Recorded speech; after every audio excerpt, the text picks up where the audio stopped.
Welcome, it's Mud Dog with the Texas Space Navy bringing you another Star Citizen video. And today we're looking at the Anvil Heartseeker. It's a Super Hornet variant. This isn't what the video is about, but this is what's in the video. So we're just going to kind of talk while some gameplay, in-game footage goes in the background here.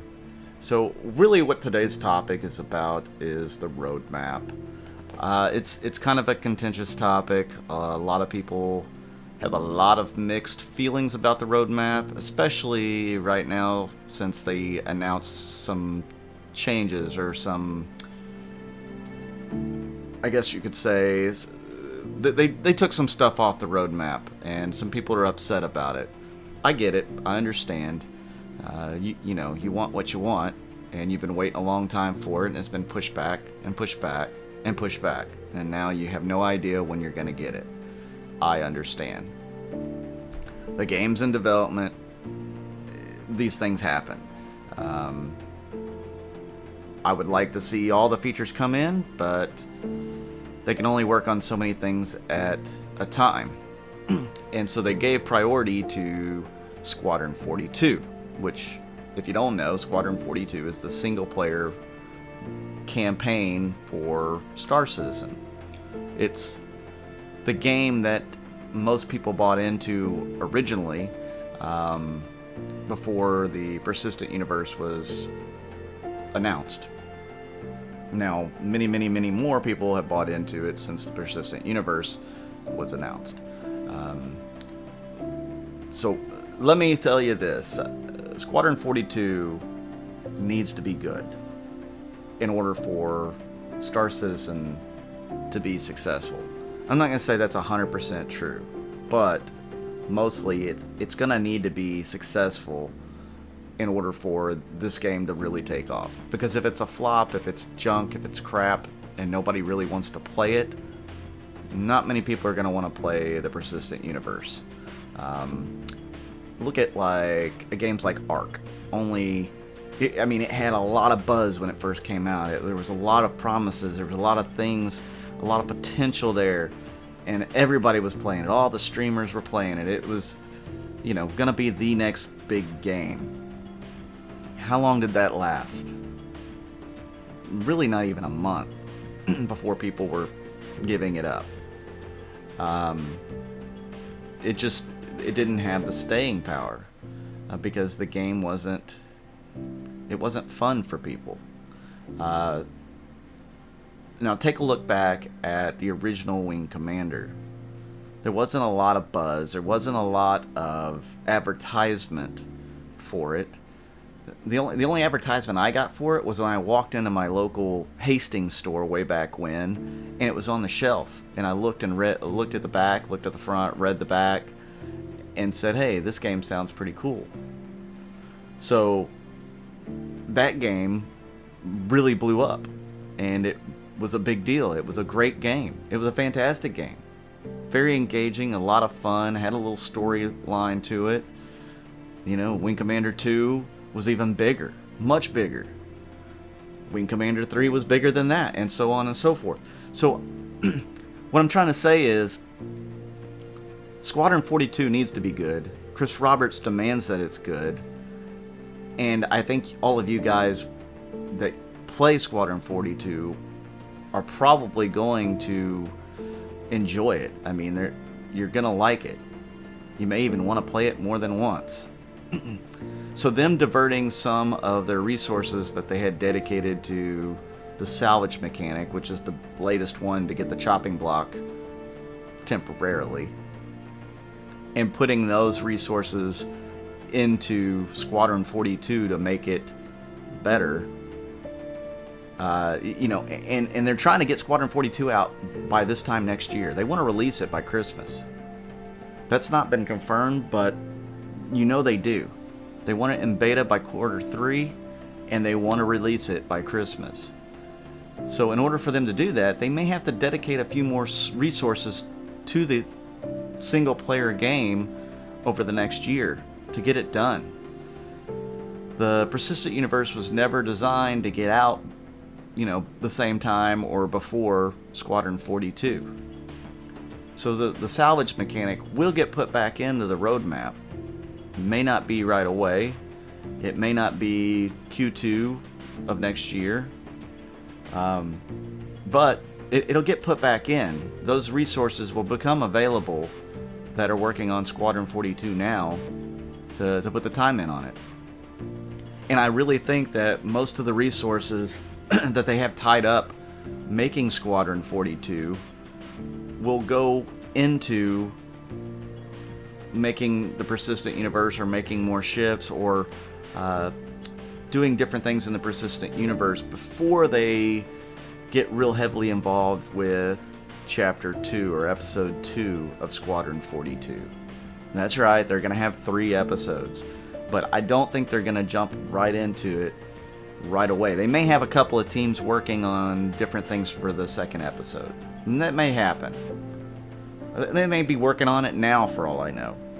But they're going to dedicate some of those resources that they have working nonstop on Squadron 42 right now towards the persistent universe to get a few more things out.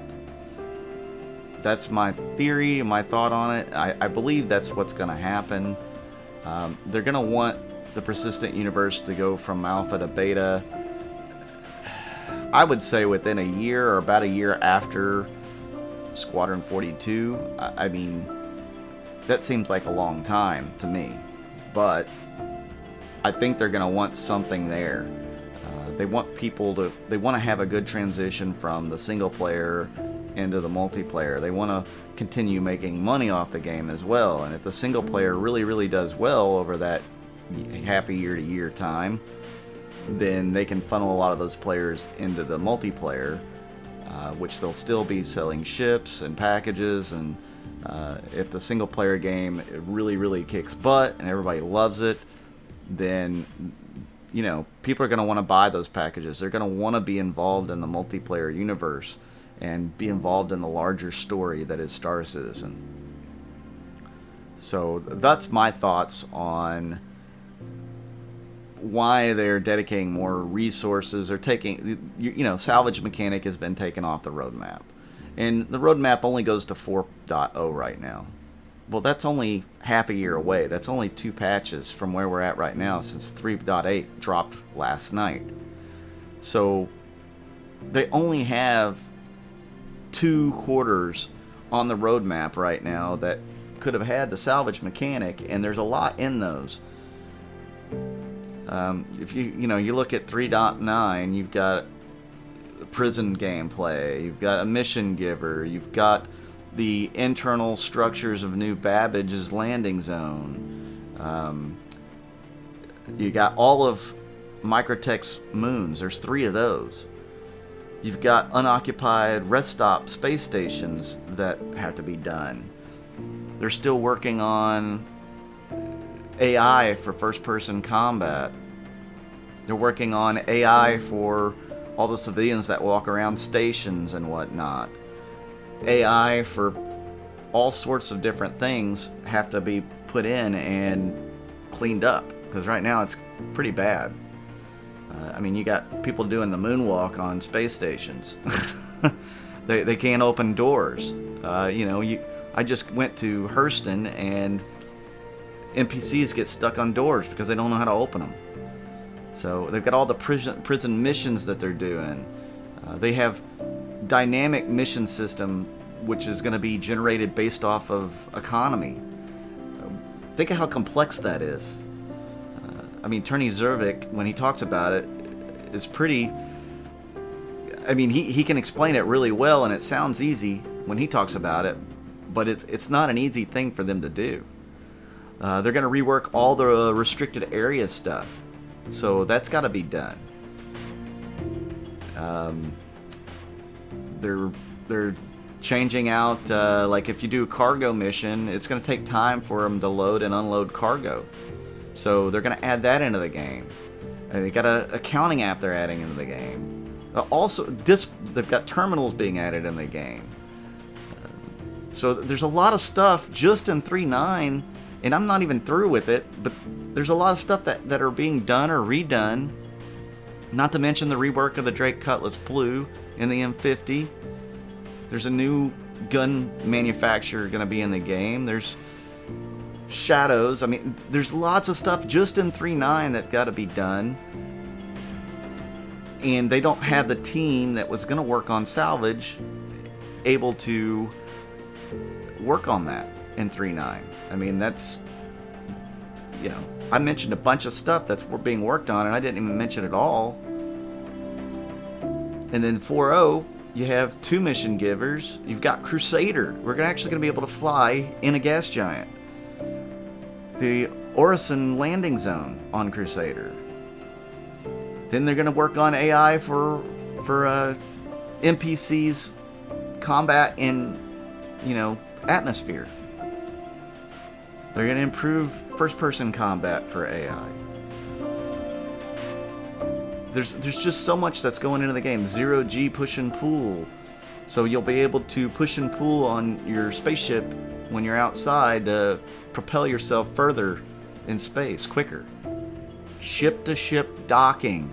That's going to be a huge one. They really need to get that in game, because when they do that, the Constellation series with their P-52s and P-72s will then function like they're supposed to. The bigger ships like the Idris, the Javelin, the Hull series, those things will be able to dock with space stations. So that is a must get in the game. Then they're working on the multi-crew stuff, but it's mostly for NPCs. So we may actually see our first NPC crew in 4.0. That's a pretty big step. NPC healing. We'll get healing in the game in 4.0. Of course, this is as long as that doesn't all get pushed back. But that's a huge step. We need that. We need to be able to heal other people in the game. Grenade launchers, NPC schedulers, so the NPCs will actually have schedules that they will stick to. The new shield system tech, where it's closer to the body of the ship, the hull of the ship, that'll be in the game. And then they're going to do a network rework. So a lot of big things are on the horizon for this game. I understand that people are upset that the salvage is pushed back. I know you want that mechanic. Mining is decent. It's not great.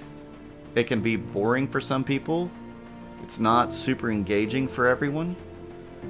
But the mechanic's in, and I know you want salvage because those are 2 of the big mechanics that were promised in this game. Exploration hasn't been added, but we'll have, you know, an exploration ship in February. A big one. The big one. The biggest one. But there's still no exploration gameplay.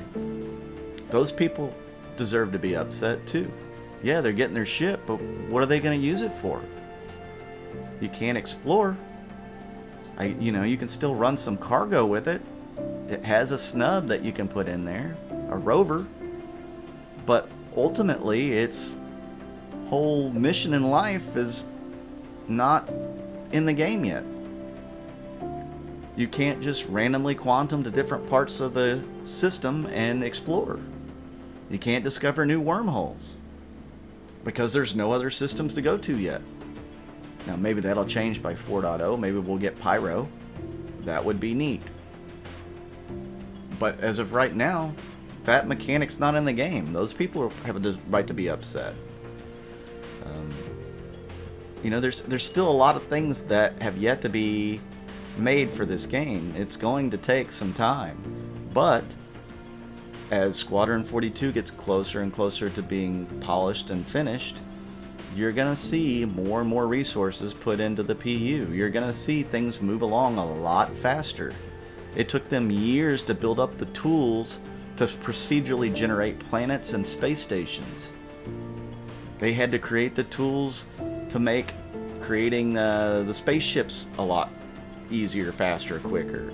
So you see a lot of them going straight to flight ready more and more now. Other game mechanics like refining is going to be put in. There's just a lot of stuff that's still yet to be put into the game. So I just ask that people keep that in mind.